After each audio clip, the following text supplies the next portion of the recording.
into the second part of this video, which will be quick. I have 10 quick tips for wedding planning during COVID, and just to make sure you stay in budget and consider those things if you are really frugal and trying to make sure you stay on budget. So number one, get married during the wedding off season. So the wedding season is typically in the spring through the later part of the summer. So, well, sometimes the fall too. So it just depends on the state and the venue, but try to get married between November and February. I say this because depending on the venue, this year may be different because everybody's changing everything or moving everything from 2020 So it may be different, but in our case, we had 19 months to plan. We got engaged. Yes, we had 19 months to plan financially for this. So we wanted to make sure we were being strategic in how we were spending. The off season is November to February at most venues.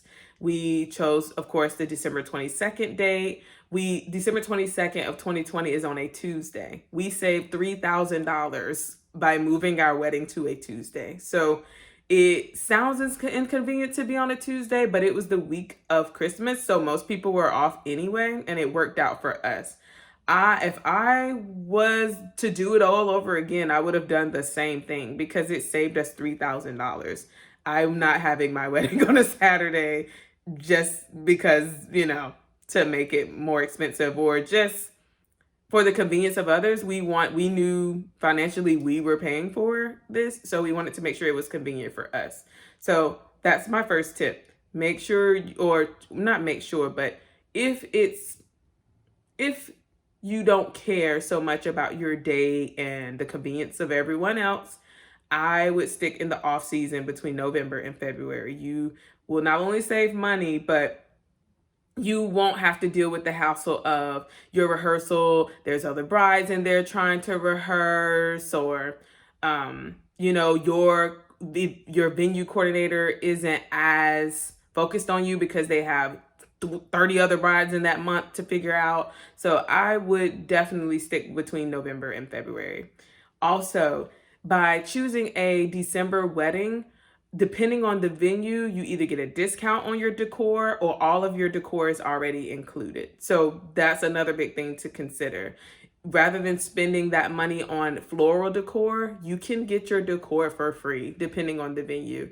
Luckily, we had a venue who adjusted their decor to our color scheme, and they ordered all of their decor based off our color scheme because we were the only Christmas wedding. So those are things to consider when you don't want to pay for the things that truly don't really matter. They matter, but to Urel and I, they just didn't matter. So, yep, I would consider a Christmas or holiday wedding if possible. Number two, get married during the week, which is actually what I just spoke about. Save a lot of money picking that Tuesday or Wednesday, even maybe a Friday. Do it. Save your money, save your coins, use that money for your honeymoon. It's a big deal. I would definitely save in that category. Number three, utilize your resources and who you know. That film student that is okay and average, and he happens to be your cousin, utilize that man. I am very particular, like the videographer that we went with literally was in my department in college. I wound up in journalism. So I trusted his work. He did our engagement video film. I loved my vendor. So I stuck with my vendor. But if videography is not a big deal for you, then I would definitely choose somebody that you know in your family, a close friend, somebody that you can depend on to get the biggest moments that are important to you. And even photography, stationery, everything dealing with a wedding, figure out who you know, those coordinators. I was blessed enough to have 3 coordinators. I had an event director who was the events director at the venue. She had her assistant, which she was an events assistant. She also assisted us. And then my good friend and mentor, Sean, she actually has coordinated weddings before. So yes, utilize your resources and who you know. You will not regret it. Number 4, this is my biggest thing. I've said it from the beginning of time. I said it before COVID. Have an intimate wedding. Think about the people that you know that you've talked to within the last 3 years and they consistently are in your life. Consider those people to come to your wedding. Do not have your extended sixth cousin on your dad's great uncle's side and all those people. So just consider those things. When you're having an intimate wedding, you can spend more money in other areas. You can save a lot of money. Our wedding cost $14,000 with 55 people. That's it. If if you want a big wedding with 200 people, you just have to consider you're going to have to spend an extensive amount of money. So that's just something to consider. Number 5, ask your vendors about COVID restrictions and make sure they're in your contracts. That is a really big one. That actually probably should have been the first one, but these are not in a particular order. Read your contracts, especially if you're a COVID bride. Make sure you read thoroughly in what you're getting. What happens if COVID happens? What happens if my state shuts down? What happens if there's a curfew? Can we dance? Can we stand up? Can we have this? Can we have that? Make sure you ask those different questions because unfortunately, of course, you guys know, if you watched the other video, we changed venues 3 times because so many things kept changing. One venue went bankrupt. One venue was trying to pressure everyone to move their wedding to 2021. It was so many different things. So we winded up at our final country club, which was so ironic, was actually the first venue I ever toured in North Carolina. And that as soon as I got engaged, this was one of the first venues my mom toured for me because of course I live in Georgia. But that's neither here nor there. Yes, look at your contracts, ask about COVID restrictions, ask all your vendors and your venues, and make sure you are in the know of what could happen. Think about those things and really take time with your contracts. Don't rush to hold that date. There's other dates out there. So just focus on your contract and make sure you pay attention to the COVID restrictions. Number 6, ask your insurance provider about wedding insurance. This is a new thing. So a couple of venues in North Carolina randomly went bankrupt, and a lot of brides, of course, were left in a sticky situation. Some of them did not get their money back and had to take legal steps to get their money back. So wedding insurance, I'm not sure which insurance providers offer wedding insurance, but it's a great idea to have it in the sense that you're getting married during a pandemic. Definitely consider wedding insurance and make sure you always have a plan B. Number 7, incorporate cupcakes and cupcakes. So that was just one of those things that I had already mentioned earlier. Rather than doing those 5 tiers that could equal up to about $400 or $500, utilizing cupcakes and cakes is much more affordable. 3 dozen cupcakes may be $50, $60,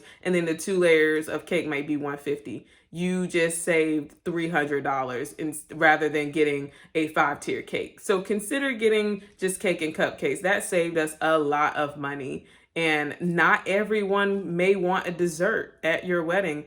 The vegans and vegetarians may not be able to eat it. So just consider those things when getting desserts.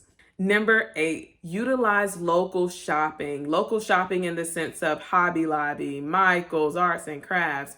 Utilize those places because unfortunately, like a week before the wedding, something didn't make it in time and I had to go to Hobby Lobby.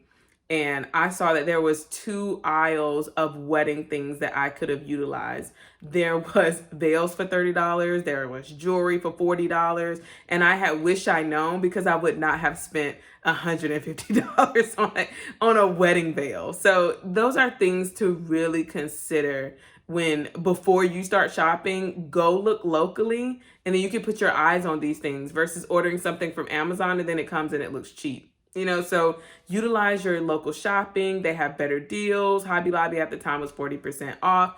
I got so many things that I could repurpose and use for Christmas. So definitely do that. The candles and lanterns specifically that I got for I got the candles from Amazon. They were like $2 a piece.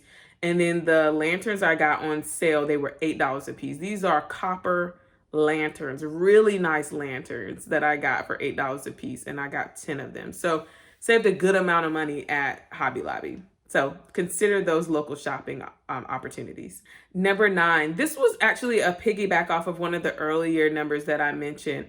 Invite the friends and family that you are closest to. It just saves a lot of money to not have, of course, 250 plus guests versus your intimate 60 to 75. And you get to actually interact with every single person rather than saying, oh, well, dang, I don't know if that person even made it. It's too many people at the wedding. It's just more intimate. And of course, with COVID, honestly, you can't really even invite that many people, but just consider those things and always consider your pockets and how much the head count is and how much your food and alcohol is per person. So think about those things before inviting everybody from your college and from your bloodline. My last and final wedding tip, always have a plan B.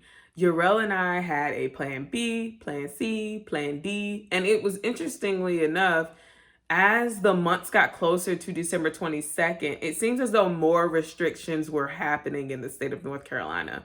Literally, I think 2 weeks before our wedding, the state of North Carolina decided to enforce a curfew. It wasn't like a strict curfew. It was you need to be making your way home type of curfew. So from 10 p.m. to 5 a.m., all bars and clubs and evening activities were closed.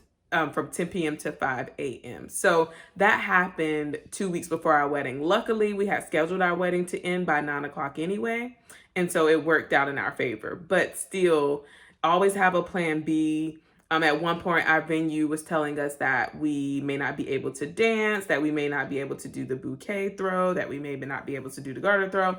Luckily, that was a maybe since it was we're not sure. We're just trying to prepare you that it may be more restrictions. Luckily, we were able to do everything that we needed as long as we stayed 6 feet apart because it was only 55 guests. Had we had 100 guests, we would not have been able to do several different things that we wanted to do. But everything worked out. Everyone wore their masks the whole time, and they either danced around their tables or danced around Urel and I as we danced in the middle. It was a couple of times where everyone kind of forgot to stay 6 feet apart because it's like you can't really project how far 6 feet of length is between a person, but everyone stayed safe. There wasn't a lot of touching. It wasn't a lot. We did one like train line thing, but that was like the only time where people were actually touching.